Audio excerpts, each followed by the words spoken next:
ഇന്ന് കുറഞ്ഞ സാധനങ്ങൾ വെച്ച് നല്ല ടേസ്റ്റി ആയിട്ടുള്ളൊരു ചക്കക്കുരു ലഡുവാണ് ഞാൻ തയ്യാറാക്കുന്നത്. വളരെ പെട്ടെന്ന് തന്നെ തയ്യാറാക്കിയെടുക്കാം. ഇതെങ്ങനെ തയ്യാറാക്കുന്നത് നോക്കാം. അതിനായിട്ട് ഞാൻ കുറച്ച് ചക്കക്കുരു തൊലി കളഞ്ഞ് ചെറുതായി കീറിയെടുത്തിട്ടുണ്ട്. ഇതൊന്ന് നല്ലപോലെ കഴുകിയെടുക്കണം. ഇത് കഴുകി വെള്ളം തോരാനായിട്ട് വെച്ചതാണ് ഞാനിത്. ഇതിലേക്ക് മധുരത്തിന് ആവശ്യമുള്ള ശർക്കര ഉരുക്കിയെടുക്കാം.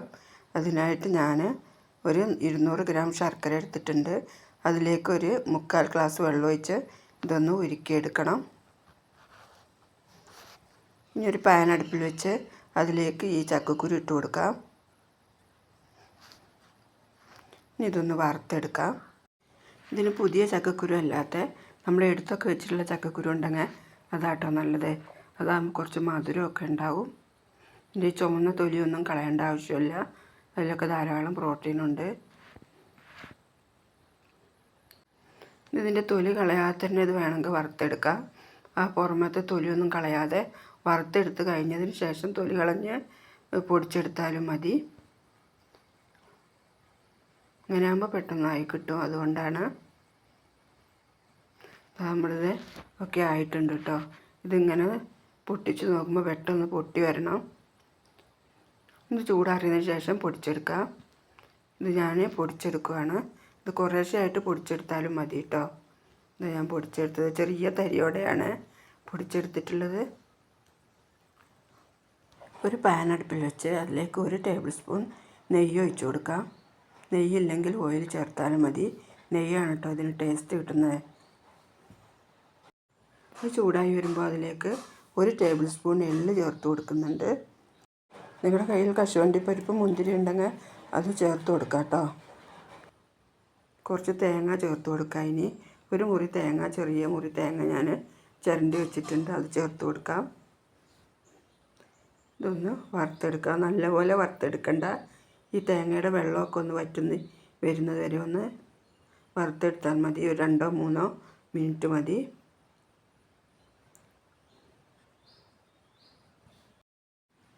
ഇതായിട്ടുണ്ട്. ഇനി ഇതിലേക്ക് പൊടിച്ചു വെച്ചിട്ടുള്ള ചക്കക്കുരു ചേർത്ത് കൊടുക്കാം.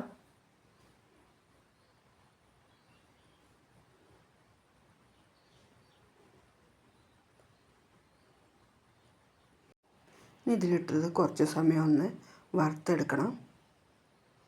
ആ തേങ്ങയുടെ നെയ്യിൻ്റെ ഒക്കെ ഒരു ചുവ അതിലേക്ക് വരട്ടെ.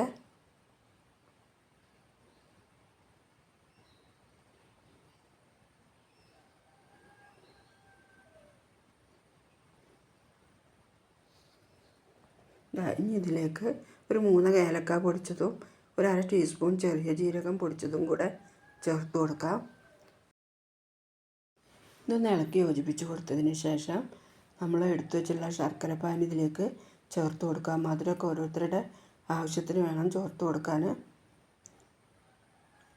തീ ഓഫാക്കിയിട്ട് വേണം ഇത് ഒഴിച്ചു കൊടുക്കാൻ.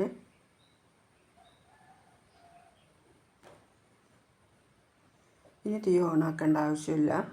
ഇത് നല്ലപോലെ ഇളക്കി ഒന്ന് യോജിപ്പിച്ച് കൊടുക്കണം. ശർക്കര പാനിയൊക്കെ എല്ലായിടത്തും എത്തുന്നത് വരെ.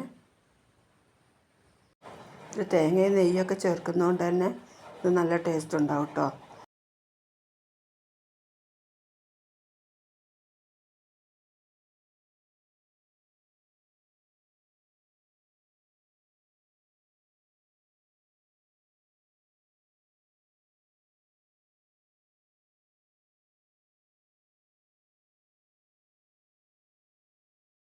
ഇതൊന്ന് ഇളക്കി യോജിപ്പിച്ച് കൊടുത്തതിന് ശേഷം ഇതൊരു ചെറിയ ചൂടോടെ നമുക്ക് ഇത് ഉരുട്ടിയെടുക്കണം. ചെറിയ ചൂടാറാനായിട്ട് മാറ്റി വയ്ക്കാം. ഇത് ചെറിയ ചൂടാറിയിട്ടുണ്ട്. ഇനി നമുക്കിത് ഉരുട്ടിയെടുക്കാം.